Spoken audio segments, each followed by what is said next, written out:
अस्सलाम सियालकोट से आज एक ऐसी चटपटी और हार्ट स्टोरी लेकर आपका भाई नदीम गौरी आपकी हाजिर खिदमत है कि अगर इस स्टोरी पर कोई 1-2 घंटे की फिल्म बनाना चाहे तो वो आराम से बना सकता है। किस तरह करप्शन की जाती है, किस तरह मेरिट की धज्जियां बिखेरी जाती हैं, किस तरह अदारे चुप करके देखते रहते हैं। सियालकोट की सबसे बड़ी सरकारी विमेन यूनिवर्सिटी की ये स्टोरी है। वहां पर किस किस ने क्या क्या कैसे कैसे झोल झोला। पहली किस जो हम आपको दिखाने लगे हैं उसमें साइकोलॉजी डिपार्टमेंट को हमने सबसे पहले चूज किया है कि मेरिट की धज्जियां बिखेरने वाले लोगों के खिलाफ रिपोर्ट्स क्यों नहीं की जाती, क्यों इतने ताकतवर हैं ये लोग कि इनके खिलाफ कोई भी नहीं बोलता, कोई भी एक्शन नहीं लेता। तो हमारी सियालकोट के इस वीर दिफा हाजा मोहम्मद आसिफ साहब से हमारी रिक्वेस्ट है कि अपने शहर सियालकोट की तरफ थोड़ी सी तवज्जो दें। सियालकोट बिखर रहा है, सियालकोट में करप्शन किस तरह हो रही है। हमारा ये प्रोग्राम मुकम्मल ना भी दिखा जाए तो लेकिन ये इन्फॉर्मेशन ज़रूर गेट की जा सकती है कि किस तरह क्या क्या कैसे कैसे कौन कौन जोल जोल रहा है। सियालकोट की वाहिद सरकारी जीसी विमेन यूनिवर्सिटी है। कुछ अर्सा कबल ये इश्तिहारात दिए गए कि ये लोग हमें रिक्वायर हैं, इन सब्जेक्ट्स के लिए ये टीचर्स रिक्वायर हैं, लेक्चरार रिक्वायर हैं, 18वें स्केल्स की ये जॉब्स थी, सारी रिक्वायरमेंट्स भी दी गई इनमें।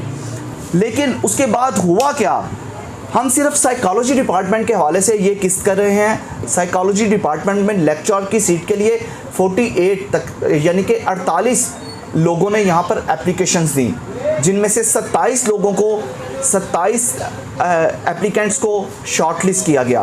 अब ये इनको शॉर्टलिस्ट करना होता है, इनके इंटरव्यू करने होते हैं, फाइनलाइज करना होता है। हर यूनिवर्सिटी के अंदर एक सिलेक्शन बोर्ड होता है, उसका जो सिलेक्शन बोर्ड का चेयरमैन होता है वो उस यूनिवर्सिटी का वाइस चांसलर होता है।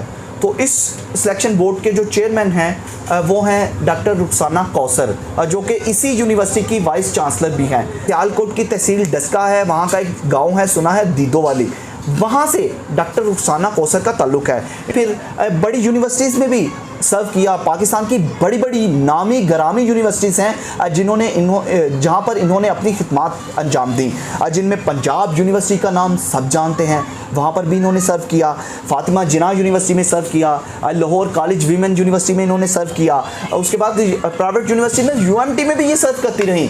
उसके बाद ये सियालकोट में यहाँ पर इसी सीट पर ये सियालकोट जीसी विमेन यूनिवर्सिटी में एज ए वाइस चांसलर यहाँ पर आ गई।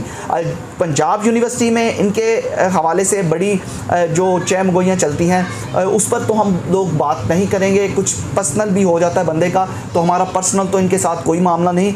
लेकिन जो सियालकोट में मेरिट की धज्जियाँ, जो हमारे पास पेपर भी मौजूद हैं सारे, किस किस तरह किस किस को जॉब्स दी गई, तो हमारा फ़र्ज़ बनता है कि हम हक़ाइक़ को सामने लेके आएँ। इससे पहले हम साइकोलॉजी डिपार्टमेंट के हवाले से बात कर रहे थे कि 48 लोग थे जिन्होंने अप्लाई किया, उनमें से 27 लोगों को सिलेक्शन बोर्ड की जानिब से शॉर्ट लिस्ट किया गया। उस शॉर्ट लिस्ट में से 5 लोगों को नौकरियां मिलनी थी, 18वें स्केल में इनको नौकरियां दी जानी थी। तो उनमें किन किन लोगों को ऑब्लाइज किया गया, क्या जो आप खुद ही इश्तिहारात दिए थे उनको क्या मद्देनज़र रखकर नौकरियां दी गई? नहीं, बिल्कुल भी नहीं। जो खुद इश्तिहारात दिए थे उनको भी सुना है मद्देनज़र नहीं रखा गया। हमारे सोर्स के मुताबिक 27 लोगों में से एक जो कैंडिडेट थी वो गोल्ड मेडलिस्ट भी थी। बाकी कैंडिडेट्स मुकम्मल एक्सपीरियंस के साथ, मुकम्मल हर चीज़ पर पूरा उतरते हुए इस जॉब्स के लिए अहल थी, लेकिन उनको पसे पुश डाल दिया गया, उनको नाअहल करार देकर 4 ऐसे लोगों को जॉब्स पर रखा गया, 18वें स्केल्स की जॉब पर रखा गया, जिनका ज़ीरो एक्सपीरियंस बताया जा रहा है कि उनको बिल्कुल ज़ीरो एक्सपीरियंस था।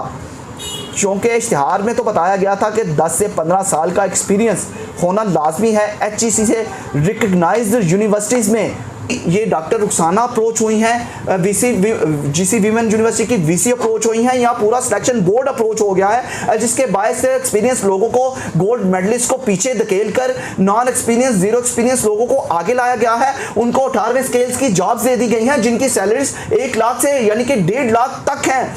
ये बड़ी जॉब्स हैं, परमानेंट जॉब्स हैं। इन 5 साइकोलॉजी डिपार्टमेंट में जिनको जॉब्स मिली उनमें से एक लकी कैंडिडेट आयशा असगर का नाम भी है। इस नाम के हवाले से मैं आपको बताऊं कि इनका ताल्लुक भी सियालकोट की तहसील डस्का से ही बताया जाता है। शायद मैडम के गांव से ही इनका ताल्लुक है, क्योंकि 1 साल कबल इनको जब नौकरी दी गई तो बिल्कुल आउट ऑफ द वे जाके सुना है नौकरी दी गई। हमने जब अपने सोर्स से पूछा कि कैसे आउट ऑफ द वे जाके नौकरी दी गई, तो उनका ये कहना था जब उन्होंने हमें स्टोरी बताई तो हमारे पाँव के नीचे से ऐसे ज़मीन की निकल गई। इतनी ज़बरदस्त स्टोरी कि कैसे, क्या ऐसे भी हो सकता है, क्या इस तरह भी कोई अथॉरिटी किसी को नौकरी दे सकती है। तो उन्होंने बताया कि आयशा असगर घर में सोई हुई थी तो उनको सिलेक्शन बोर्ड की जानिब से एक फ़ोन कॉल की गई कि आप आकर अपना लेटर रिसीव कर लें। इंटरव्यू के लिए नहीं बुलाया गया, बल्कि उनको लेटर देने के लिए, कंफर्मेशन लेटर देने के लिए बुलाया गया कि आए आपको नौकरी मिल चुकी है, आप आए 17वें स्केल में परमानेंट जॉब को आपको परमानेंट जॉब दे दी गई है। आयशा असगर को 1 साल कबल तकरीबन ये जॉब अवार्डेड की गई। कैसे अवार्डेड की गई कि सुना है कि जब उस जॉब के लिए इंटरव्यूज़ किए गए तो मैडम डॉक्टर रुखसाना ने अपने सिलेक्शन बोर्ड से पूछा कि ये एक नाम दिया था आयशा असगर का, आपको उसका नाम लिस्ट में कहाँ है। तो बताया ये गया कि वो इंटरव्यू के लिए नहीं आई मैडम, इसलिए उनका नाम नहीं हमने मेंशन किया। तो उनको कहा गया कि इस नाम को फाइनल किया जाना चाहिए, तो इंटरव्यू के बगैर उनको फाइनल कर लिया गया। तो इसी तरह अभी साइकोलॉजी डिपार्टमेंट की, सिर्फ साइकोलॉजी डिपार्टमेंट की बात हो रही है। अभी साइकोलॉजी डिपार्टमेंट में 48 लोगों ने अप्लाई किया, 27 को शॉर्टलिस्ट किया गया। शॉर्टलिस्ट में एक गोल्ड मेडलिस्ट भी थी, हाईली एक्सपीरियंस्ड लोग थे इसी शॉर्टलिस्ट में, लेकिन उनको नाअहल करार देकर 5 ऐसे लोगों को नौकरियां दी गई, 4 ऐसे स्टूडेंट्स को, ऐसे लोगों को नौकरियां दी गई जिनका एक्सपीरियंस बिल्कुल ज़ीरो एक्सपीरियंस था। आयशा असगर की बात हो रही थी, इनको इस साइकोलॉजी डिपार्टमेंट में भी 4 में से 1 नौकरी अवार्ड कर दी गई। ये कैसे किया गया? अब इनके हवाले से मैं बताऊं कि इनको अवार्ड तो की गई, लेक्चर तो रख लिया गया, लेकिन ये इनको लेक्चर दिलवाने की बजाय इनको स्टाफ ऑफिसर का ओहदा दे दिया गया कि ये मैडम की स्टाफ ऑफिसर का काम सर अंजाम देंगी। वो जब यूनिवर्सिटी की ड्यूटी होती है तो उनका सुना है कि आयशा असगर नामी जो खतून है वो लेक्चर हैं, 18वें स्केल में है। अभी पहले 17वें स्केल में उनको अपॉइंट किया गया था, अवार्डेड किया गया था। उसके बाद 18वें स्केल की जो अभी जिसकी स्टोरी हम कर रहे हैं साइकोलॉजी डिपार्टमेंट में, उनको 18वें स्केल की नौकरी दी गई, तो उनको उनसे नौकरी सर्व भी नहीं करवाई जा रही। वो लेक्चर बिल्कुल नहीं सुनाई दे रही, क्लासेस नहीं लेती, वो स्टाफ ऑफिसर हैं। लेकिन दूसरी जानिब अगर देखा जाए, हमारे सोर्स बताते हैं कि यही आयशा असगर हैं जिनका ताल्लुक मैडम के गांव डस्का से है। वही स्टाफ ऑफिसर जब सेकंड शिफ्ट आती है तो वहाँ पर इनके लेक्चर होते हैं।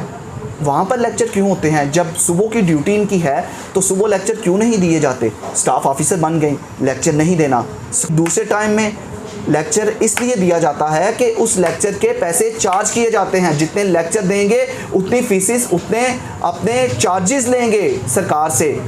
तो इसलिए दूसरे टाइमिंग में तो सेकंड शिफ्ट में तो लेक्चर दिया जाता है, लेकिन जिसकी 1 लाख से 1.5 लाख के दरमियान तनख्वाह मिलती है वहाँ पर लेक्चर नहीं दिया जाता।